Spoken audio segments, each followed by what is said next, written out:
Pimpinan pesantren Talibul Huda yang juga Wakil Ketua Majelis Permusyawaratan Ulama Aceh Tengku Hasbi Al-Bayuni mengunjungi pengungsi etnis Rohingya yang ditampung di basement Gedung Balai Mesraya Aceh.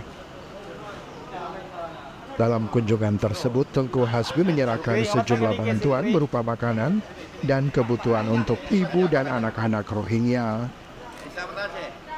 Tengku Hasbi mengatakan bantuan yang diberikan berjumlah 120 paket yang diserahkan atas nama santri pesantren Talibul Huda. Menurutnya bantuan itu sepenuhnya dalam konteks kemanusiaan untuk membantu warga Rohingya yang berada di lokasi penampungan sementara.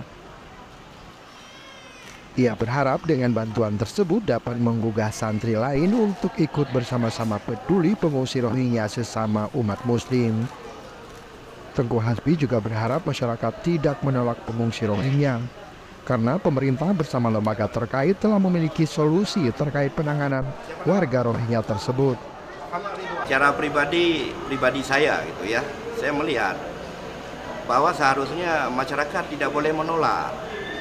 Apalagi ini sudah menjadi tanggung jawab pemerintah. Kemudian pemerintah kita punya fasilitas.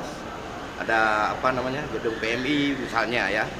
Di fasilitas itu keberadaannya di suatu tempat kampung atau desa begitu, masyarakat itu nggak boleh menolak sebenarnya, dan seharusnya mereka pun juga mendukung program pemerintah ini.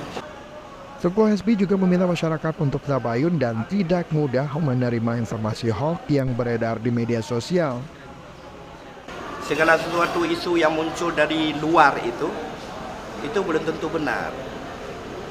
Jadi kita jangan percaya kepada isu di luar, sementara kita nggak percaya sama pemerintah sendiri yang bisa langsung bertatap muka. Kalau ada yang tidak dipahami bisa langsung ditanya gitu, bisa langsung tabayun. Sementara yang beredar di media sosial, mau sama siapa kita mau bertanya apa itu benar atau tidak. Meski telah diperintahkan untuk dipindahkan oleh Menko Polhukam Mahfud MD, namun hingga kini 134 pengungsi Rohingya masih berada di basement Gedung Balai Mesraya Banda Aceh. Warga Rohingya ini sebelumnya mendarat di Aceh Besar pada 10 Desember lalu. Keberadaan mereka mendapatkan penolakan dari sejumlah warga, termasuk diusir paksa oleh sekelompok mahasiswa. Sementara 3 di antara pengungsi tersebut telah ditetapkan sebagai tersangka penyeludupan warga Rohingya ke Aceh. Ketiganya ditahan di Polresta Banda Aceh. Tim Liputan Aceh Video.